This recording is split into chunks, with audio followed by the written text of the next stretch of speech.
I don't have strict memories of 1984, rather about the 80s. And it's a learning process. It was a learning process for me in the 80s concerning Orwell's book and 1984. And it's so closely connected with rock music, with the so-called Hungarian New Wave, which I was a large fan in my 20s. I went to each of the shows that I could and collected the posters of the groups. Here are some of them. I was an aspiring journalist. I wanted to become a journalist and a music journalist, which I I became, and I became a journalist as well. So how does it all come to Orwell? There was a Hungarian group called URH. It's an abbreviation of two things. One is the emergency police car. When you call the URH, means there is some trouble and the URH is called. And it's a provocative name for a group mostly in opposition. And there's another solution of the name. It's called Ultra Rock News Agency, meaning that they are singing about things that are not in the official news. This group in the early 80s, exactly, they played for half a year only, 1980-81. They had a very strong repertoire, and some of the songs had an Orwellian feeling. Even one of the songs was called The Big Brother. The song titles are written on this poster. This is from 1980, and here you see Big Brother is watching you. This is a song that they were singing, and I knew nothing about it. It just had a great effect on me and on this small audience that went to their shows, and I didn't know what Big Brother was about. I mean, where it comes from. First I thought it refers to simply the Soviet Union, which was referred to as our Big Brother. So I had somehow misunderstood, and then somebody, I don't quite remember who, told me that it comes from Orwell. Wow, what is Orwell?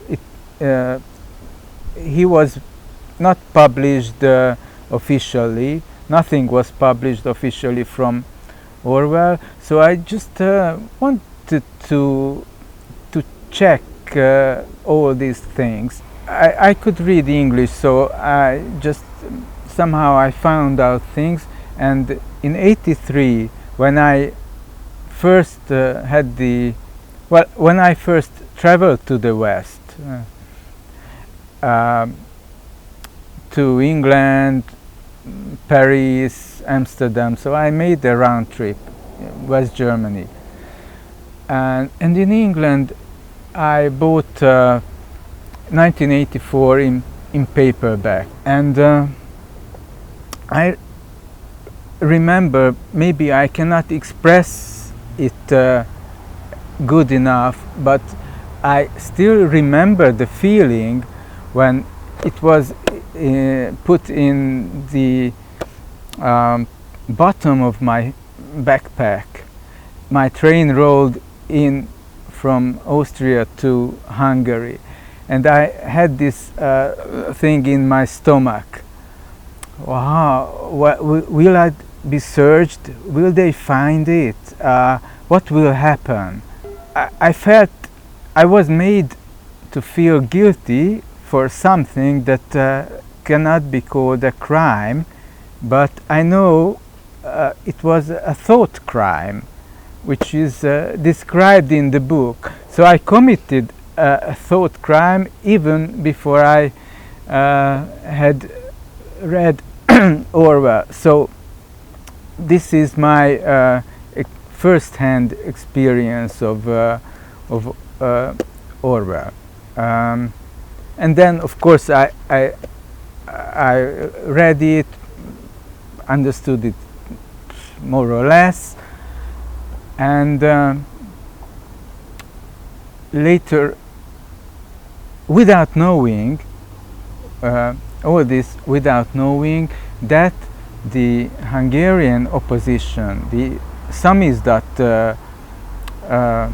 the people who worked for the samizdat and published samizdat, published Orwell as well, his essays, his The Animal Farm and 1984. I didn't know. I knew some of the samizdat people.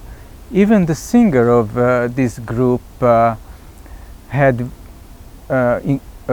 in close connection with Gábor Demszky, samizdat publisher, who later became the mayor of Budapest. I can show you this samizdat copy of his essays.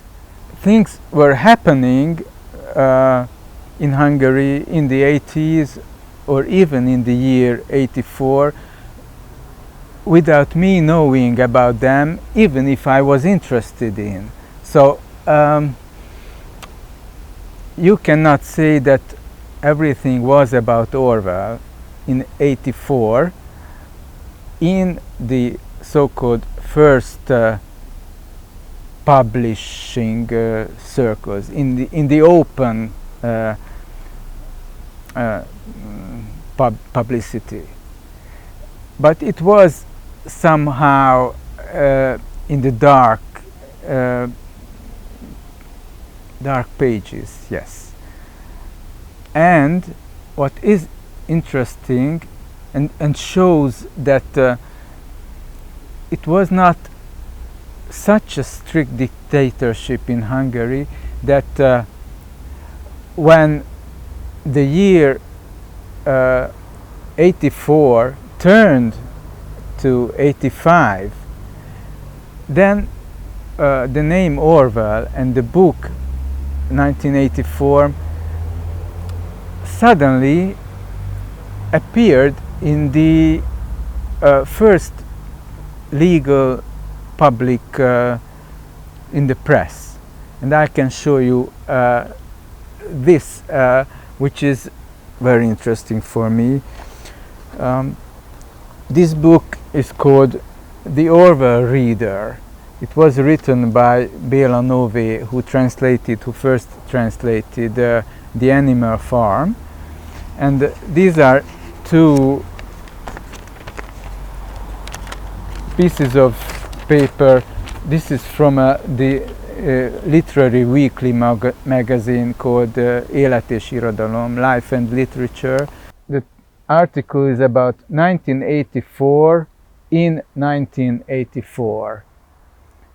This was written as a report of a lector who in the end suggests for an imaginary publishing company to publish Orwell in Hungarian because it is worth publishing.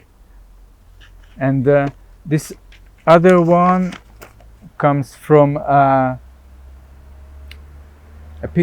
weekly picture magazine introducing Orwell to Hungarian readers in the first January issue of 1985.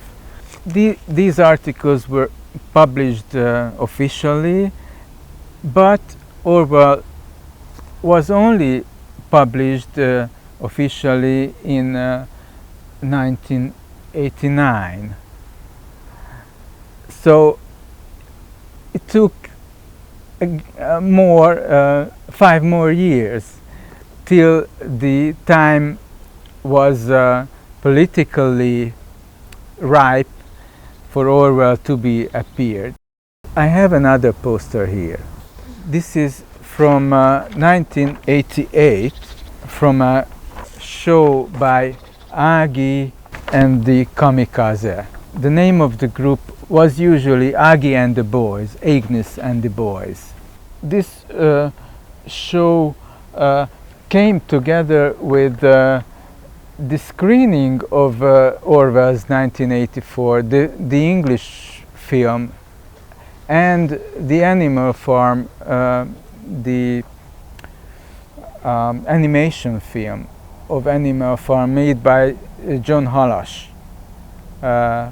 who was of Hungarian origin and had a great version of the Animal Farm. And these two films were shown at a large concert hall in Budapest, and this design is very Orwellian, with this wheel, and it's the image of a very strong cigarette. So it was an Orwellian show in 1988, officially with going down without problem. Hungary was much more open than, for example, Romania or the GDR. After the revolution of '56, and more, even more so in the '60s, there were step by step more possibilities to travel to the West as well. First, only by invitation or with tourist groups.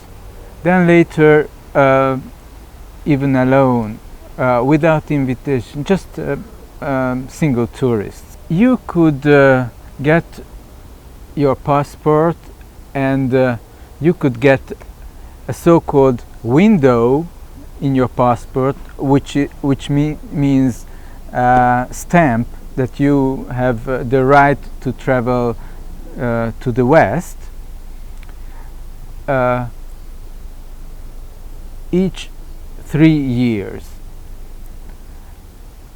and can legally buy $75, later $100 from the Hungarian National Bank to support your travel. Then you will wait another 3 years for your next possibility to travel. More or less, this was how it worked. So there is nothing really interesting in me traveling to the West in '83, because that was the time for me to be able to organize it, to have the will to travel, to have the money, to have connections, to find places to stay in England, in London, in Paris, because I really didn't have money for hotels. But I could spend, well, 1 month in the West. There was this possibility to buy a railway ticket for persons under 26 in forints, and you could travel as much as you wanted for that monthly ticket in Europe. So I just didn't have to pay for traveling in foreign currencies. I didn't have to pay for hotels. I just had to, well, my backpack was full with salami and cans, so I could manage to travel and see London, Paris and Amsterdam and Köln, Cologne in a month. So it was in 1983 and I was 26 then. So, and I came back. I didn't want to defect the country. I just came back. I had things to do here, and we're waiting for next possibilities to travel. In the meantime, and before the West, I went to. I was in Poland. I was in Yugoslavia at the seaside. So it was possible to travel, and it was natural to have the right and the possibility to travel, even if you had to wait 3 years and another 3 years and another 3 years. But it was, if you had an invitation, you could travel each year without the currency, which was only possible to buy every 3 years because of the financial situation of Hungary and the political system.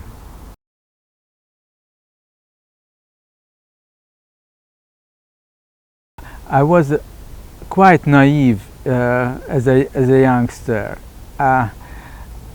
and all the 80s was a learning process for me. I was in my 20s and went to know, well, it's just natural, but I mean it politically and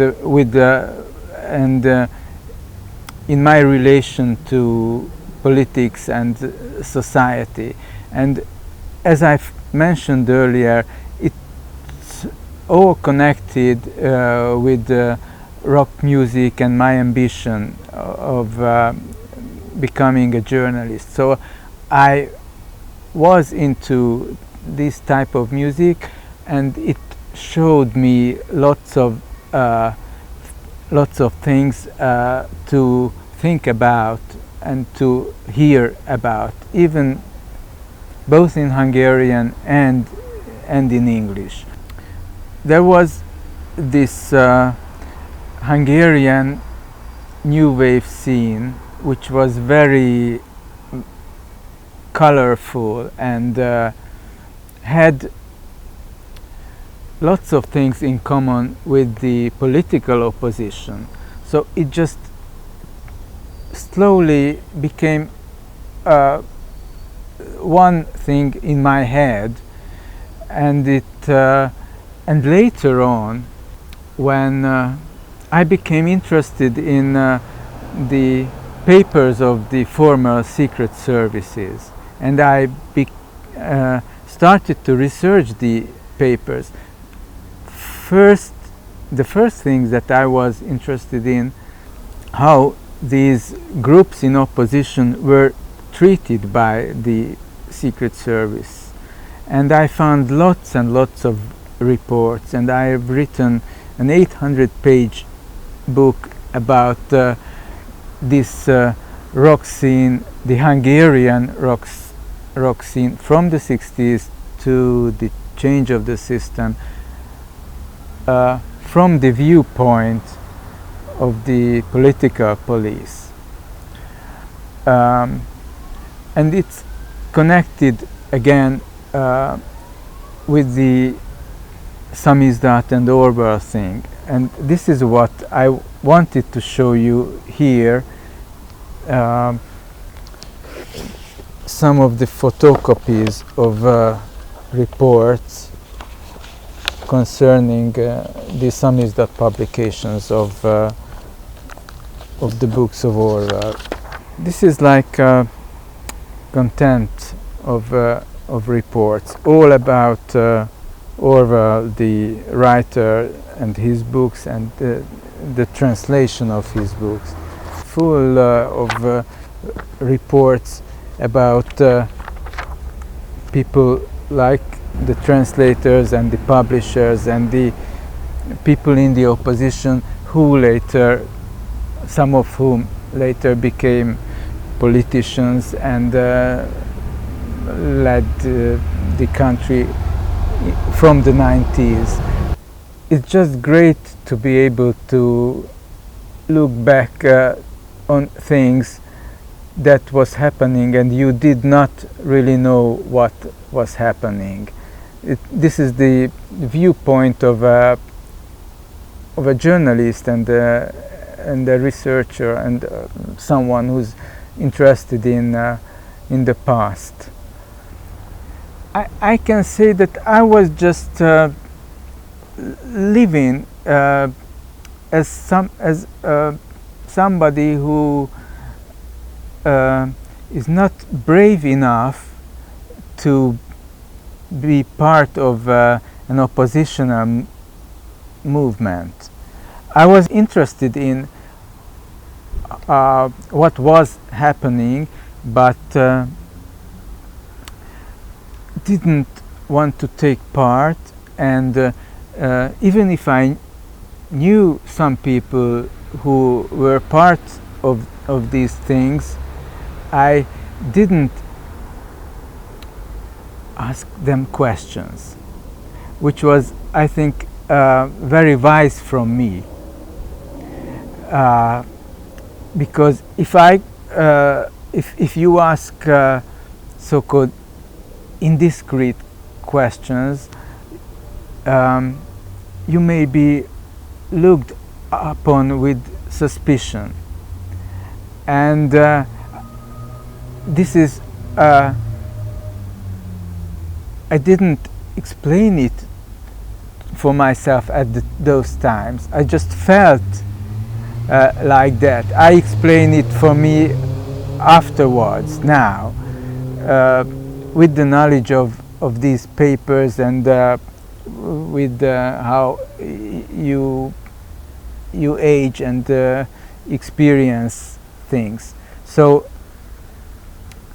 I knew about the so-called samizdat boutique, which was a flat of somebody where you could buy samizdat. I knew the street and where this house is, but never took the courage to go there and buy for myself, because I heard that everyone who comes in and comes out will be photographed. Maybe it was true, maybe it was not true all the time, but probably some of it happened. So I wasn't revolting, but in my articles about these groups who were on the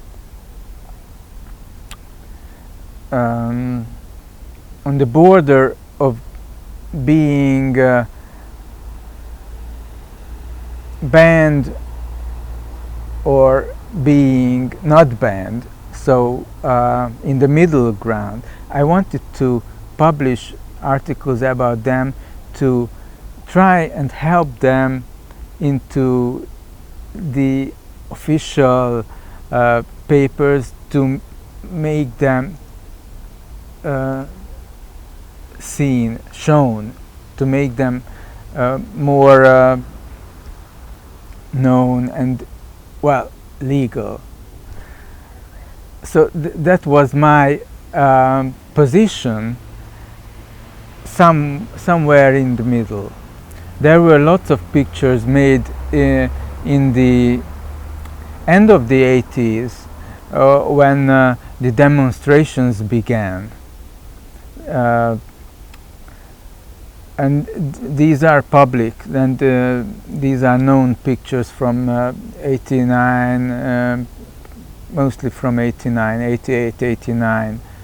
But that was the period of the transition, of the political changes. They must have taken pictures during secret house searches. But not all files are available, unfortunately. There is a very well-known series of pictures made by one of the Samizdat people of another Samizdat people, followed by secret police, which is a great, the turning around of the situation. And you can see the faces of 4 policemen following one man, and their faces are stunned.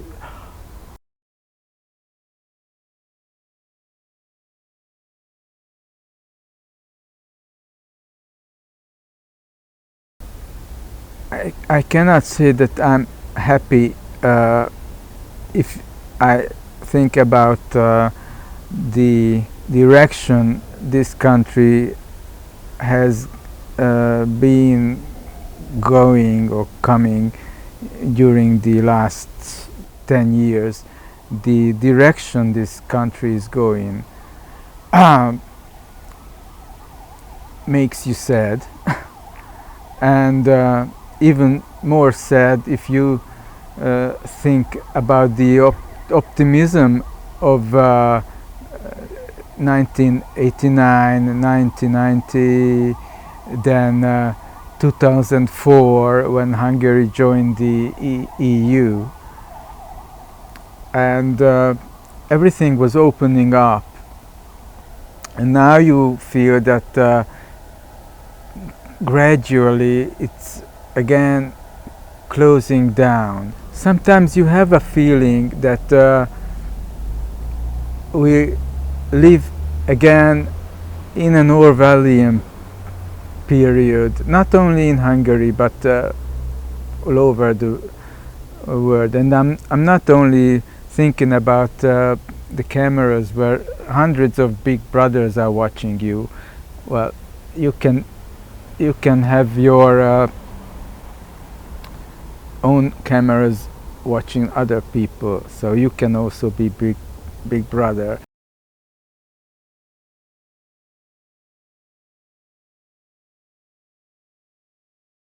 Even the disco mirror is an object that you thought would disappear, and it just came back. I never frequented discos, so this is not the object that I'm thinking of.